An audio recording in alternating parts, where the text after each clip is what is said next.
सबको। नमस्ते। बहुत अच्छा अवनीश जी ने बहुत सुंदर बातें कही, उसमें से 2 बातें मुझे बड़ी अच्छी लगी।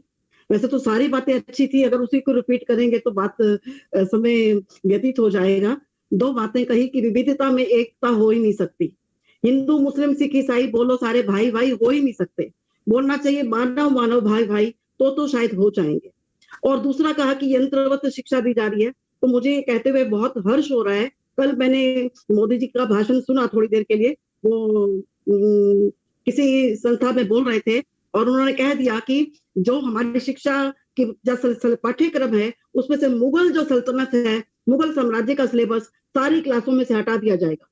ये तो बस बहुत अच्छा लगा, कुछ हटाया जाएगा तो कुछ भरा भी जाएगा और जो उनके मन में भरा है, वही बाहर किताबों में भरा जाएगा। ये बहुत कल्याण की बात है।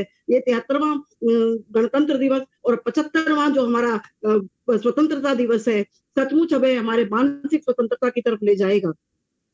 अब मैं कहना चाहूंगी अपनी बात को, क्योंकि समय बहुत भागता जा रहा है, मैं समय का बहुत ध्यान रखूंगी, लेकिन एक बात जरूर कहूंगी, नमस्ते सदा वत्सले मातृभूमि त्वया स्वर्ग भूमि सुखम वर्धितो अहम। हे माँ, मैं तुझे नमन करता हूँ, नमन करती हूँ, क्योंकि तूने मुझे सोने को बिस्तर दिया, तूने मुझे रहने को घर दिया, जमीन दी। तो ऐसा किसी के घर हम अनजाने में किसी के घर पहुंचते रात को और वो हमें दरवाजा अपनी शरण देता है, तो हम जन्म भर उसकी बात को नहीं भूलते। और यहाँ तो अनंत अनंत जन्मों से धरती को भोग रहे हैं, तो हम कैसे कृतज्ञ हो सकते हैं, कैसे रिश्वत ले सकते हैं। पूछते हैं कितनी सैलरी है, टोटल मिला के बता, कुल खर्च कुल बता, ऊपर का पर्क बता।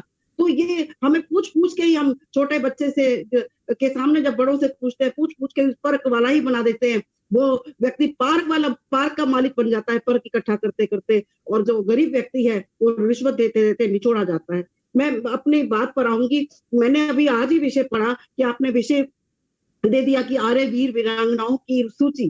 तो क्योंकि पिछले 4 बैठक से आर्य वीर वीरांगनाओं की सूची चल रही है और खत्म होने में नहीं आ रही। मुझे बहुत अच्छा लगा कि चलो उसकी सूची से आगे बढ़ाते हुए कुछ महापुरुषों के नाम मैं जल्दी से लेती हूँ और फिर मैं मोदी जी पर अपनी बात को अंतिम करूंगी।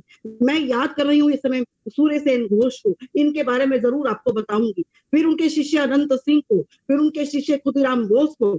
आपको मालूम होना चाहिए खुदीराम बोस को ड्यूटी दी गई, कर्तव्य दिया गया कि एक बग्घी है जिसमें किंग्सफोर्ड नाम के राजा बैठे हैं, वहां अंग्रेज अधिकारी बैठा है, इसको अपने गोली से उड़ाना है। लेकिन किंग 18 साल का वो खुदीराम बोस, जिसके माता पिता भी नहीं है, वो 18 वर्ष का बच्चा रोज गीता का पाठ करता है। उसने कहा किंग्सफोर्ड को मारना तो मेरा बाएं हाथ का खेल है। वो उसको मारने के लिए निकला, लेकिन आप देखिए उसमें बेटी और उसकी माँ पत्नी बैठी थी।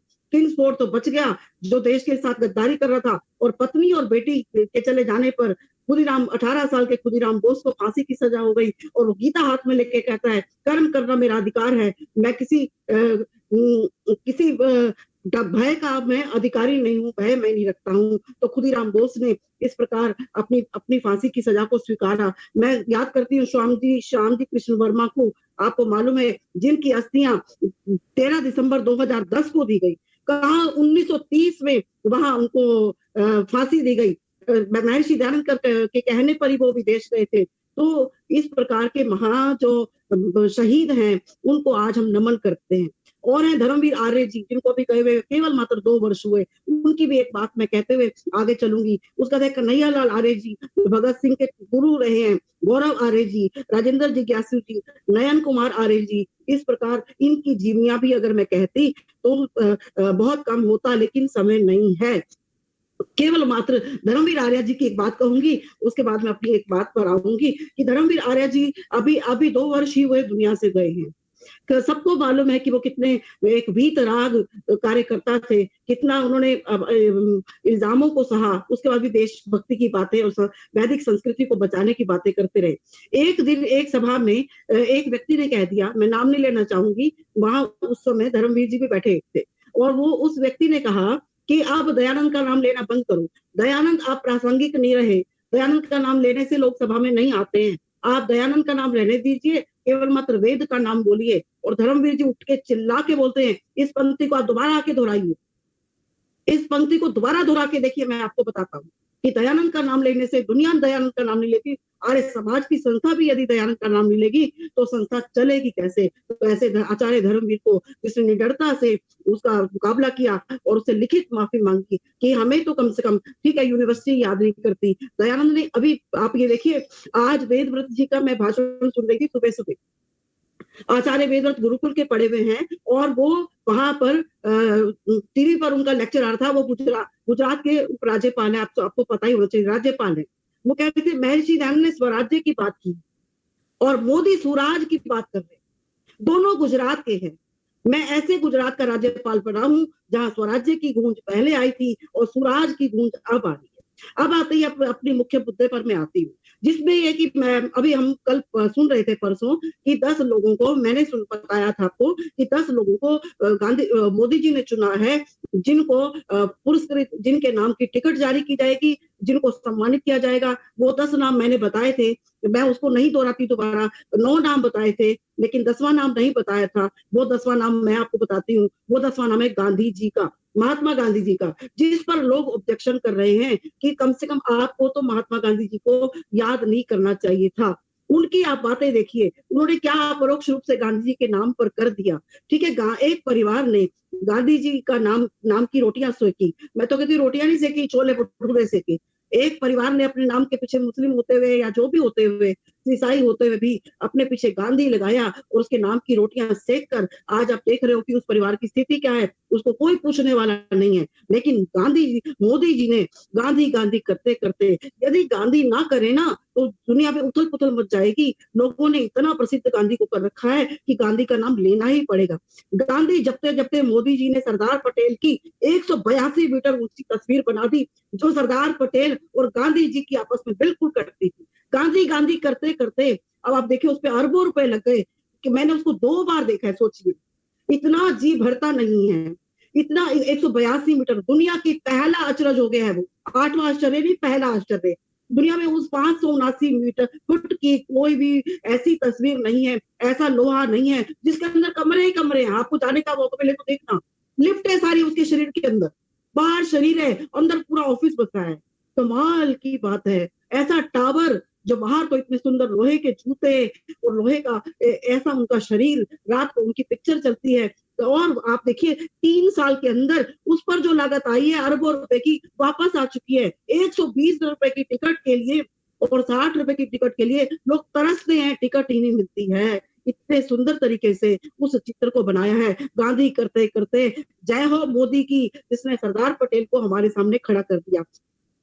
गांधी जपते जपते सुभाष चंद्र बोस को जिसने देश का निकाला दिया था, उसी सुभाष चंद्र बोस की 125वीं जयंती पर उसी जगह पर फोटो लगाई जहां दुनिया के सबसे बड़े लॉर्ड पंचम की फोटो थी, जहां लॉर्ड पंचम का जो बुत था उसको हटाकर वहां पर गांधी करते करते करते, आप ये देखिए गांधी करना पड़ेगा ना, क्योंकि काम तो उसको अपना करना है ना, तो उसने सुभाष चंद्र बोस की फोटो लगा दी। गांधी करते करते 370 धारा हट गई।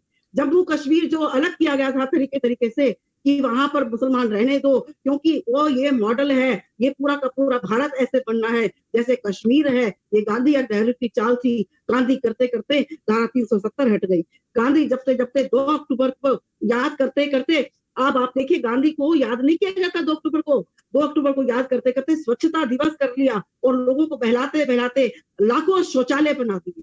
कहिए गांधी क्यों ना करें? गांधी तो करना पड़ेगा, नहीं तो लोगों के अंदर बदतमीजी की आंधी आ जाएगी। उसके विपक्ष के लोग जो है वो आपको मालूम है, वो एक बार कल्याण सिंह जी, जिनको भारत रत्न की अभी पुरस्कार मिला है, पद्म भूषण पुरस्कार मिला जाने के बाद, और उन्होंने बाबर मस्जिद ढाई थी। उन्होंने बाबर मस्जिद ढाने पर इतना लोगों ने विरोध किया कि उनको अगली बार वोट ही नहीं दिया था। तो विरोध कैसे करें गांधी का? काम करने हैं ना भाई, काम करने हैं। अब देखिए स्वच्छता दिवस मना दिया, लाल बहादुर शास्त्री की पिक्चर बन गई और उसके बारे में पता चल गया कि ताशकंद के पीछे किसकी चाल थी, उसी गांधी की चाल थी कि इसको आगे आने नहीं देना, जबकि उस समय इतना आगे नहीं थे, वो देशभक्ति थे केवल मात्र। उसके बाद देखिए गांधी जपते जपते मोदी ने इतना गांधी को अपना बना दिया कि कांग्रेस के पास जो गांधी था वो शब्द उड़ गया। अब वो आईना देखने वाले भी नहीं है। अब आप प्रियंका गांधी अपने नाम के आगे गांधी नहीं लगा सकती। और जब भी कोई देश के अंदर कोई संस्कृति की चर्चा होती है तो राहुल गांधी देश से भाग जाते हैं। तो अब कोरोना भगाने के लिए 2 वैक्सीन चाहिए, और जिनको 2 वैक्सीन लगे, मुझे भी कोरोना हुआ 2 दिन के लिए। क्योंकि मैंने 2 वैक्सीन अच्छी सी खाई थी। मैं 2 वैक्सीन खा चुकी हूँ, इसलिए कोरोना मेरा कुछ नहीं बिगाड़ चुका। अब 2 वैक्सीन चाहिए आपको भी। 2022 में योगी और 2024 में मोदी। यदि ये दोनों आ जाते हैं तो जितने हमारे शहीद हैं, जो लुप्त हो चुके हैं, जिनका हम नाम नहीं ले पा रहे, नाम नहीं लिया गया, या जो 146 परिवार भी तैयार कर लिए गए हैं, जिनके पूरे के पूरे परिवार देश की आजादी के लिए लगे थे, उनको भी 75वीं स्वाधीनता दिवस पर उनको भी सम्मानित किया जाएगा। मेरा परिवार भी उसमें एक शामिल है, जिसमें स्वाधीनता दिवस के उस परिवार, पूरे के पूरे परिवार ने भाग लिया, चाहे वो मेरे दादा हो, चाहे मेरे पिता हो, वो सब देश के लिए बहुत अपनी जान कुर्बान करते थे। क्योंकि समय कम है तो इसलिए मैं भागती जा रही हूँ। बस केवल मात्र अंत में, 3 रंग का वस्त्र नहीं है तिरंगा। 2 लाइनें बोलूंगी। ये तिरंगा 3 रंग का वस्त्र नहीं है, ये है देश की शान।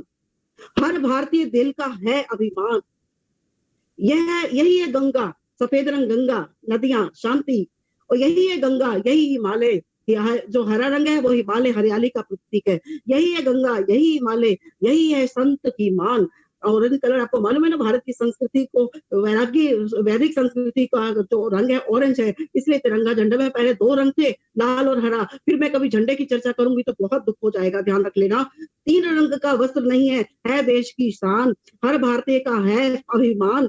यही है गंगा, यही हिमालय, यही है संत का मान। 3 रंग से रंगा हुआ है अपना हिंदुस्तान, और नीले चक्र के 24 अरे। कमाल की बात देखिए, नीले चक्र के 24 अरे, शिक्षा देते 24 घंटे। करो अच्छे काम, करो अच्छे काम। सुदर्शन चक्रधारी बन जाओ और अपने देश को आतताइयों से बचाओ, आतंकियों से बचाओ। और जो कांग्रेस है या जो सपा जो व्यक्ति हैं, उन सब से अपनी संस्कृति को बचाओ। अगर नहीं बचाया तो बस फिर हाय हाय करते रह जाएंगे। जैसे सबको हाय, आजकल अंग्रेजी में हाय कहते, हाय मतलब उसमें आंसर ही होता है वो तो हाय, तो दूसरा कहता चिंता न कर, मैं भी हाय। तो हाउ आर यू तो पूछना ही भूल गए, क्योंकि हमने ईश्वर को भुला दिया, राम नाम को भुला दिया, इसलिए सब हाय हाय हो गए। तो हाँ, और सब बाय बाय हो गए। तो बहुत बहुत धन्यवाद सबको, नमस्ते। मैंने भाग भाग के अपना काम पूरा किया, लेकिन मन में एक जोश था कि प्रेम जी ने बुलाया है और अवश्य चाहे 5-10 मिनट के लिए जाना है। और अवनीश जी को भी सुनने का मौका मिला, युवा बच्चे को। ऐसे बच्चे अगर हो गए तो वैदिक संस्कृति और देश की रक्षा तो अवश्य होगी। बहुत बहुत धन्यवाद सबका, बहुत बहुत धन्यवाद। बहुत बहुत धन्यवाद डॉक्टर साहब का, बहुत बहुत धन्यवाद। बहुत सुंदर विचार उन्होंने दिए वीर वीरांगनाओं पर। इनका तो एक बार सुनती है ना महिलाएं बहनें तो बस कहती है समय और ले लीजिए। और ये इनके पास इतिहास है पूरा, और साइक्लोपीडिया के लिए सब बहनें उस दिन कह रही थी कि कितना डाटा इनके पास। ये ऐसा ऊर्जावान होकर ये बोलती हैं, उत्साह से भरपूर कर देती हैं। तो इनको बहुत बहुत धन्यवाद हम करते हैं, पूरा परिवार, इनका पति देव भी, स्वयं भी, और इनके पति विजय भूषण आचार्य जी इनके पति देव है, और उनके पिताजी जीवनानंद जी, और आज हमारे समुख स्वामी विवेकानंद जी, और पता नहीं इनके आगे बच्चे पुत्र आगे आगे बढ़ते चले जा रहे हैं। तो ऐसे परिवार पर हमें बहुत ही गर्व है। हम बहुत गौरवान्वित अनुभव करते हैं जब जब ये हमारे मध्य में आती है। तो मैं बहुत बहुत धन्यवाद करती हूँ सभी की ओर से, आपको बहुत धन्यवाद, साधुवाद। आगे हमारे मध्य में बहन सुषमा बुद्धि राजा जी हैं, जो क्लैपिंग ग्रुप चलाती हैं।